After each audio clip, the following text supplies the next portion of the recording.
a quick note, so I did mention I work for Verisign. Clearly, my opinions are not always theirs because sometimes they're wrong.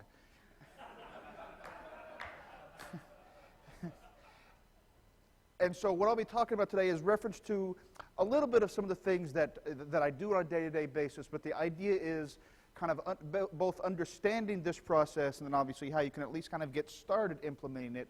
It's really more advanced organizations are probably doing some of these things. You may have vendors, whether it's, there's all sorts of vendors that do this sort of thing. But what we're talking about is, as he said, monitoring external indications of internal compromise, okay? Instead of looking at your own logs, looking at outside stuff. So, first of all, geek points, if anybody knows what that is from. Raise your hand. Dungeons and Dragons, anything, any more specific? Greyhawk, wow! I wish I had a prize to give you. So for those, everybody pretty much who, was alive in the 80s and 90s has heard of D&D, right? And there were versions in the 70s, and this is from the 70s.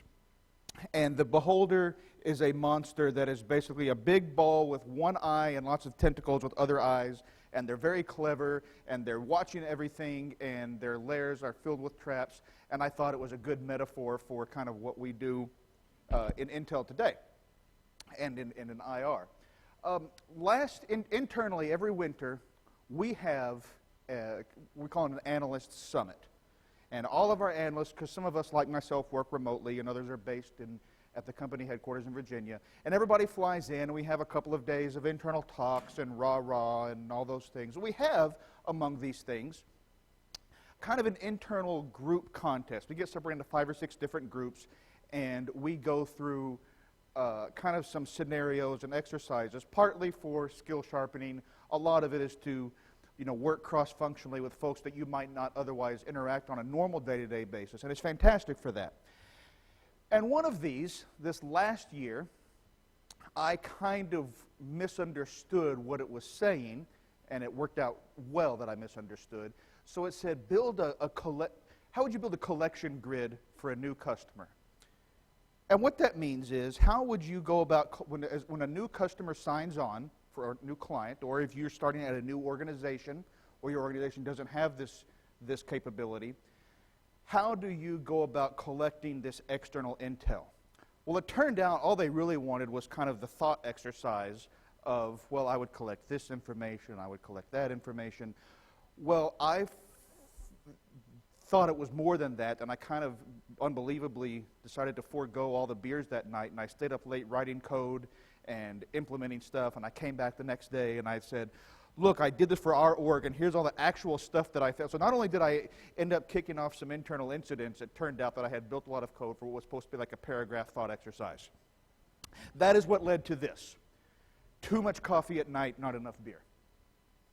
So we're going to talk about a couple things. First, we're going to talk about some kind of, I'll call them external IOCs. They're indications of your own compromise, but you look for them externally. We're going to talk about just some very basic ideas of what you might look for, how you might look for them, and then some lessons learned, because obviously this is how you get started.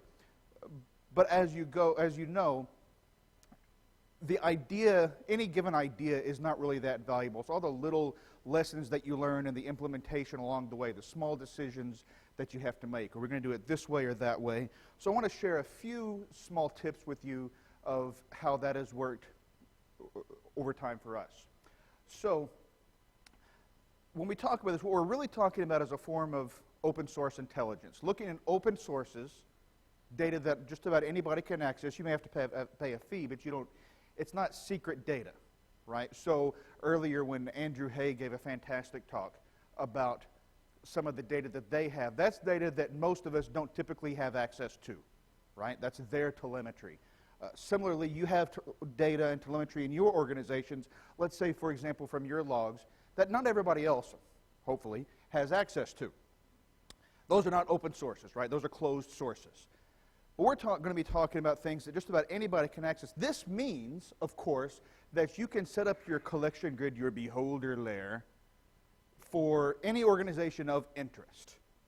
Yes, this also means that somebody else is going to set this up on your organization and you won't know because it's open sources. Okay. So first,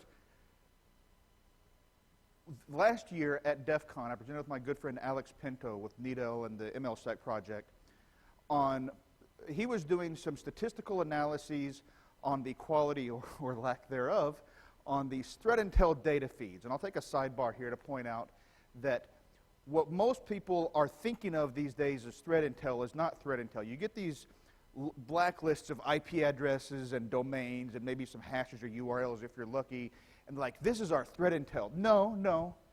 You have some potentially useful data, potentially not, but that's kind of the raw material to refine into as one of the raw materials that you refine into intel. I wrote a tool as part of that called Combine, much like a harvester combine, to pull in all these open sources of data so that he could then run all of his advanced statistical methods on them, because also, unlike Andrew, he can do math. And as part of that, I thought, well, I have all this data. We're going and shoving it off into other things. It sure would be nice to write a tool, to have a small, this is part of what I stayed up that night doing. It's a pretty straightforward thing, is you give it a list of networks or domains, and as it's going through these blacklists, these lists of systems that have been observed scanning or have been observed as C2 addresses, whatever your data is, it just looks to see if it's in there. It's fairly straightforward.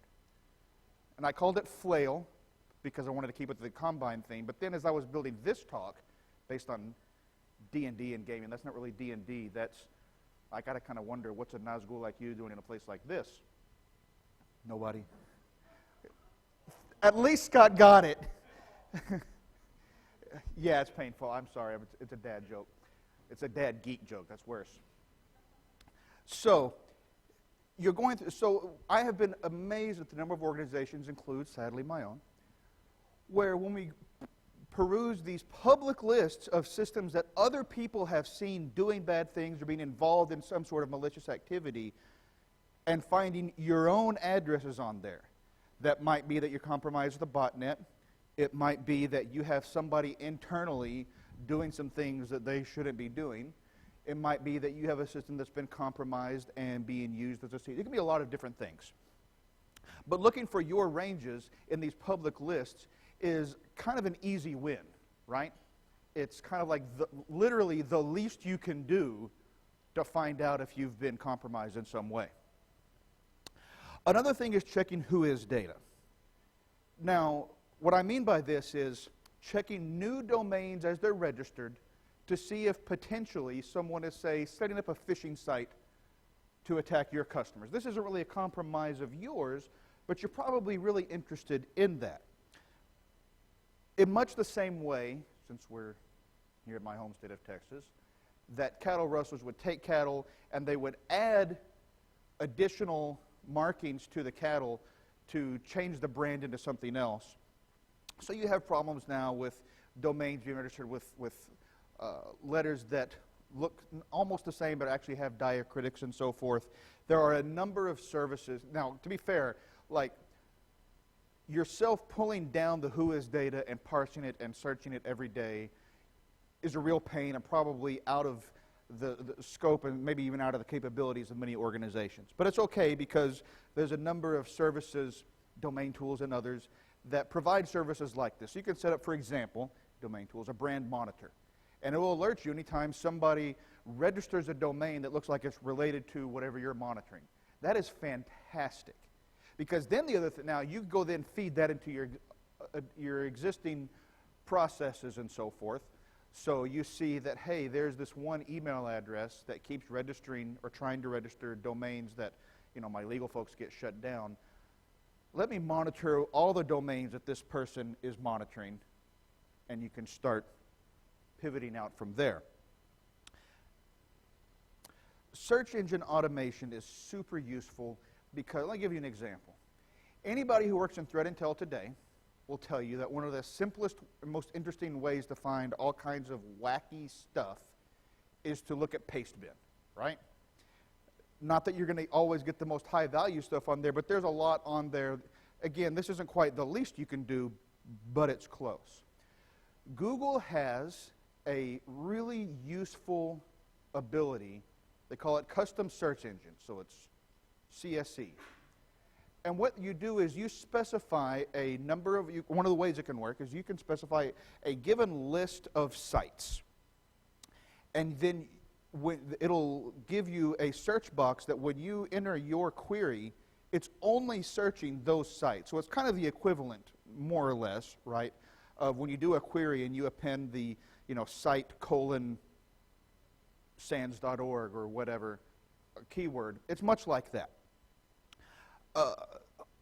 You can automate that in a few ways. One of these ways is with Google Alerts, right? Now, I don't know about you. I have for a long time had Google Alerts for all my email addresses and my name, which, depending on your name, can be more or less useful. So that if my name or email address shows up in something, I'll get notified. Theoretically, if it shows up in a dump someplace or something like that. There are some organizations that, we'll call them honey tokens, that do something like this. They might set up email addresses that are specifically fake to see if the credentials leak out anywhere. They might set up fake LinkedIn profiles to see who's scouting them and so forth. These kind of counter-intel approaches. Another way you can do that, there's a company that, much like GitHub is a t-shirt and sticker company that's thinking of getting into code hosting. So Netflix is an open source software company that's thinking of getting into media streaming. And they have, as one of their projects, a tool called Scumbler. Scumbler is really cool. It's relatively straightforward to set up, but at this point, I was going to hand out a kind of Ansible playbook or similar to do this, but if you go to the Docker registry, Docker Hub, there are a number of Docker containers that you can just run Scumbler automatically. And what Scumbler does is it runs locally. You have a little web UI that it automates continual searching based on how you configure it. So you can configure it to, say, search this Google custom search engine of paste sites for whatever you specify. Now, as we'll see again in a moment, that needs to be highly tailored to your organization, because depending on what sorts of things your organization does, you may have different types of, we'll say, false positives, for example. I work at Verisign, Verisign being a relatively core company within the structure of the internet. There's a little bit of kind of filtering out of some really high noise things that you have to do. You can also have it search Twitter for different keywords that may not just be keywords for your company, maybe things that you're interested in. So, hashtag Tango Down if you're working in, let's say, DDoS or, script kiddie work. Those sorts of things are useful. There are, of course, commercial competitors to this, but this is just to give you the idea of how you can get started in your organization before you kind of figure out how it's going to work within your processes. So again, we're automating the searches for trolling for external information that relates to some type of security incident at your organization. Now we can step it up a little bit. There are probably a lot of folks in here who are familiar with Yara. A gentleman from Kaspersky yesterday talked quite a bit about it, and it's fantastic. So Yara is a pattern matching tool where you can specify, I'll show you an example in a moment, you can specify a specific pattern to go search through files for. So think of it as, in some sense, right, much like grep with a lot of additional power. So Thomas Chapatea is a cert guy in France that works on some really interesting projects. And the way he describes Yara is an antivirus that you update using git pull. So I'll give you a very naive example of how you can. So Yara is frequently used to identify specific, let's say, look for malware samples or look for malware families. And you write a Yara signature that matches a particular tool so that even if a trivial change is made to the file so that the hash changes and the hashes are no longer useful, hopefully your Yara signature is written such that you're still able to sweep a system or sweep a set of files and find what matches.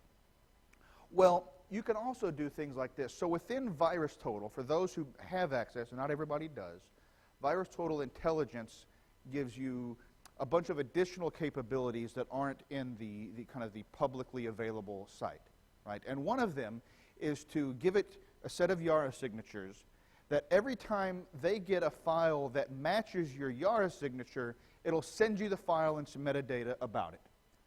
Really handy if you're just trolling, you're trying to monitor specific types of malware and so forth.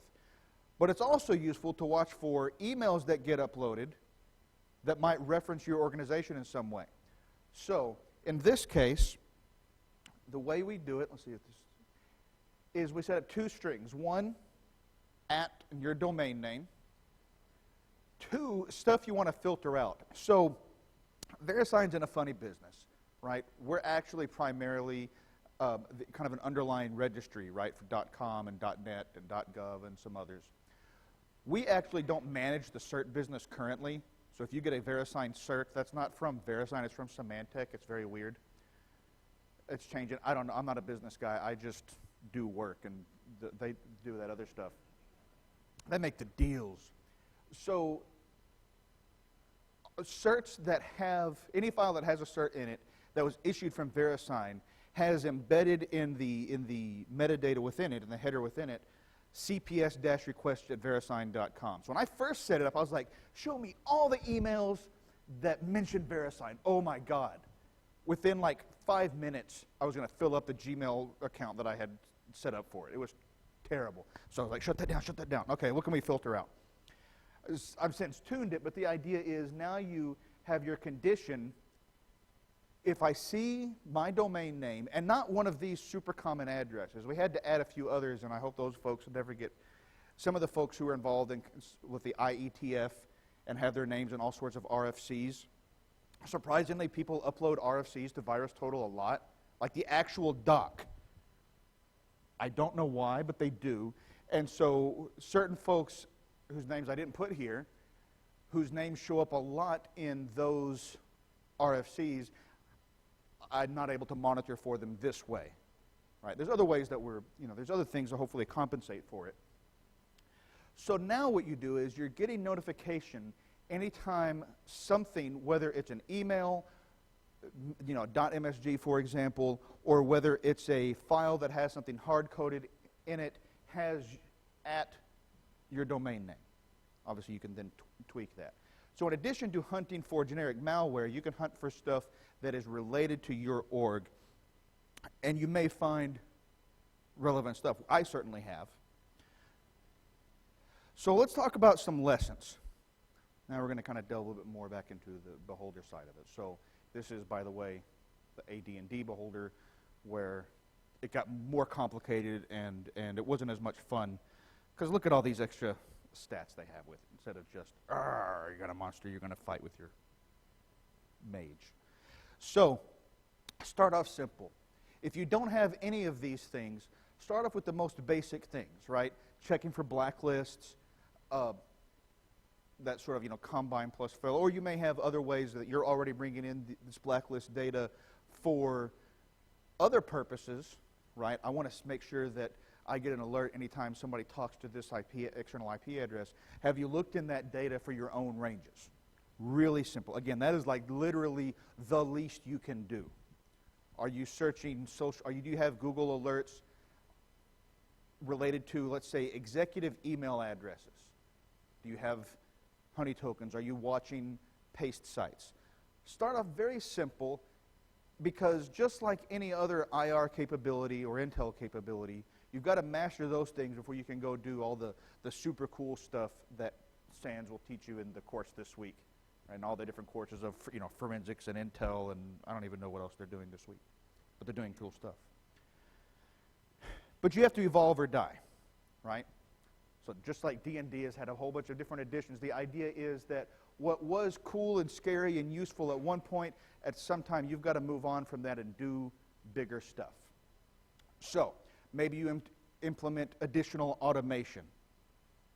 not just an email workflow, because please never do email workflows. Maybe you've evolved to chat ops, and now you have a bot that alerts a team in a chat channel every time something shows up. Maybe you've refined your incoming data or your searches so that you're looking for very specific sorts of things about types of incidents that you have had in the past. Because, as always, the best source of threat intel is your own incident management system. What sorts of people say, what kind of attackers are we going to have to deal with? Well, you can start with the ones that you already are. Evolving over time is sort of a sine qua non for everything, but in this case, we are talking about starting from the bottom and working up. That also might involve at some point working with some kind of a vendor or a partner. That might mean an ISAC, that might mean a vendor, that might mean working with a group of like-minded researchers. It can be a lot of different things, but cooperating with other folks is important because other people can provide richer details. So whereas you might be running screaming, the dwarf with the big hammer may have a way to handle it. Dwarves are the best. The beards. So the idea being, again, don't just rely on what you've already thought of doing. Certainly, in our case, right, like everybody else, this gets refined over time by seeing what other folks are doing, by seeing what, in our case, right, customers, the sorts of questions they ask. Well, we need to be watching for these sorts of things as well, and adding additional data sources, and automate. I won't say automate all the things, because that way lies madness, perhaps, but certainly you want to automate the things that are relatively straightforward. If it's the sort of thing where you're like, man, I should just pay an intern to do this, don't pay an intern to do it. Maybe pay an intern to write a script to do it if you can't write a script. And if you can't, then you need to learn how. But stuff that can't, for example, why would you run a Google search every day when Google will do that for you? Why would you yourself download blacklists every day, threat intel data feeds, and please don't pay some vendor that really is just aggregating those feeds and reselling them to you and violating the original terms of service anyway, when literally you can get a script or write a script that will do that for you and feed it into whatever system you want, and instead, save yourselves $100,000 a year or whatever. With that said, we'll wrap it up. I know that SANS 360 is coming up soon, but I'm happy to take questions, discussions. Bertha.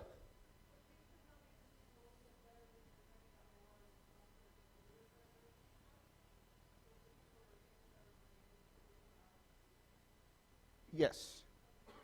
So the idea being that when you look at VirusTotal, malware.com without the A and the E, it's like Claudio needs to buy a vowel. Or one of his own in his own name. So as you're monitoring these repos, you're not just looking for files that match a particular malware family or a particular attacker. This is turning this around. Instead of being focused on the threat here, now we're kind of focused on the victim, as it were. People don't like the word, but that's what it is, right?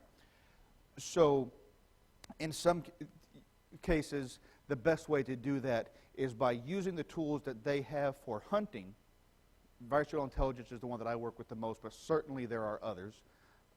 You can also pull down, for example, the torrents from VirusShare that are not updated, on a constantly running near real-time basis like VirusTotal will be, but you can pull those down and run your Yara SIGs against those as well and find interesting, cool stuff in there that will be relevant to you. The idea, instead of just grepping for that, because you can get far more granular than this, right? Than the example that I have here. That's why it's just super naive. But as a way to get started, certainly, you can imagine, you're probably thinking in your head, well, I could look for stuff that is led to certain names, whether that's executive names, project names. Hey, look, I want to see if somebody says anything about Project Butterfly or what have you. As you're doing those things, now you're starting to get a sense of what stuff might be targeting you, or be using your organization, using your infrastructure as a leverage point to attack somebody else. Mike?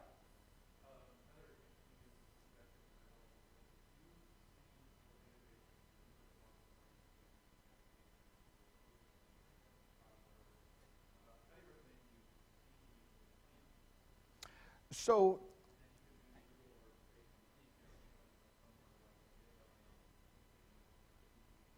right, so that's what kind of these honey tokens are. This is not at all unlike the way that map vendors and phone book vendors, I used to work many years ago at Yellow Pages arm of GTE, or Verizon, and you have in there fake names and phone numbers is where they would do this, right? Or maps, they'll have fake streets, literally in like, your Mapsco or whatever you have in different cities. And that way, they were doing it as copyright protection, right? So when their competitors' products would come out, they would go see if any of their, what we would call honey tokens, right? These canaries would show up in there, and if they did, they knew that somebody had been copying their data. Well, this is the same kind of thing, right? It might be a pain to, at any given time, be actually running searches for your customers' email addresses. That's not cool for a whole bunch of different reasons.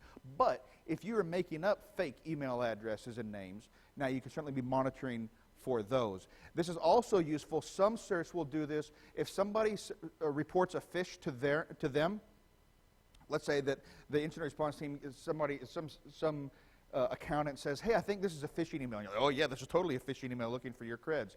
Hey, let's submit some fake data and see, let's submit, let's say, a honey token with quote-unquote legit credentials that we're going to get alerted on every time somebody tries to log in with these creds. Bam, now you have a much better sense of who's using that data and what for, because you can correlate that phish, right, with the attack that you saw later, and now you're developing the intel a little bit more deeply. Any other questions? Thoughts? Yes, sir, and back.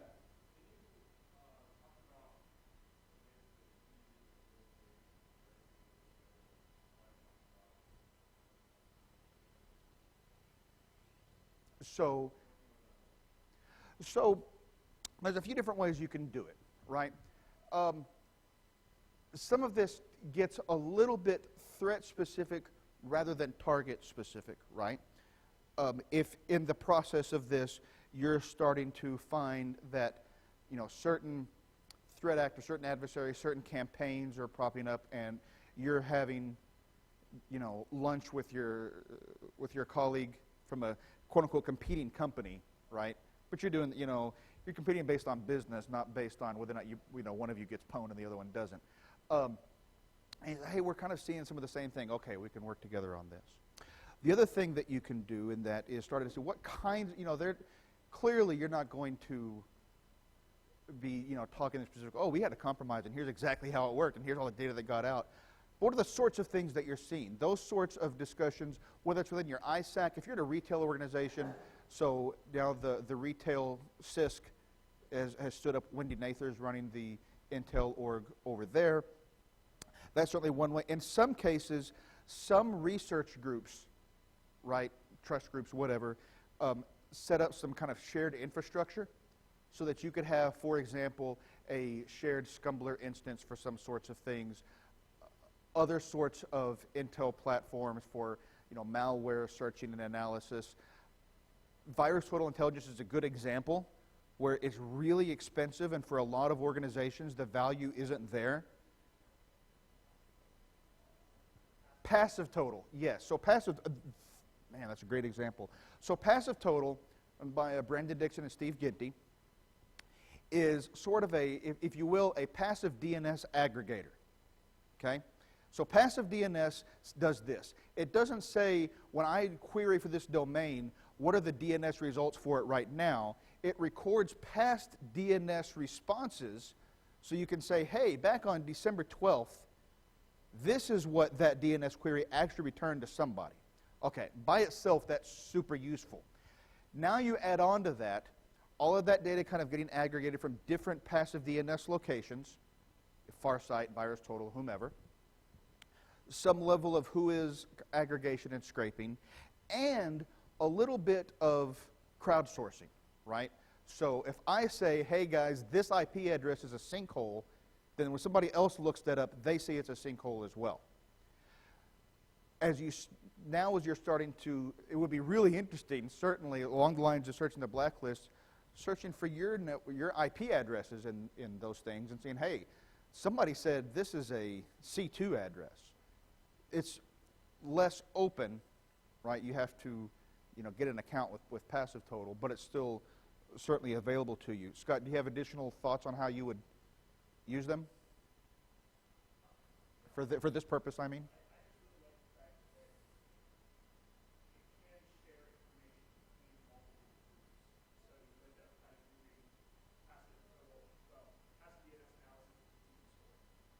Right.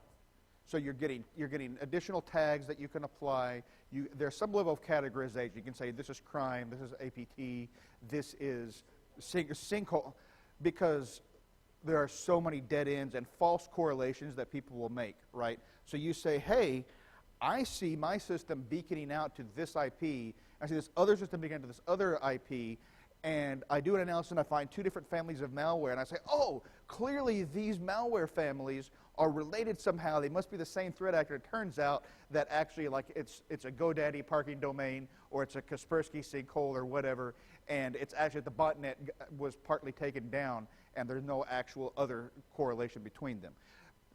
Passive Total enables some of that sort of analysis, so you can, not get too excited that you think, you're going to get credit by emailing Krebs and telling them that it's actually these two guys are the same guy. Not that that's ever happened. Nobody's ever done that. Norse. Any other questions, comments? Well, thanks, everybody. Thanks for sticking around, and hope you see you at SANS 360.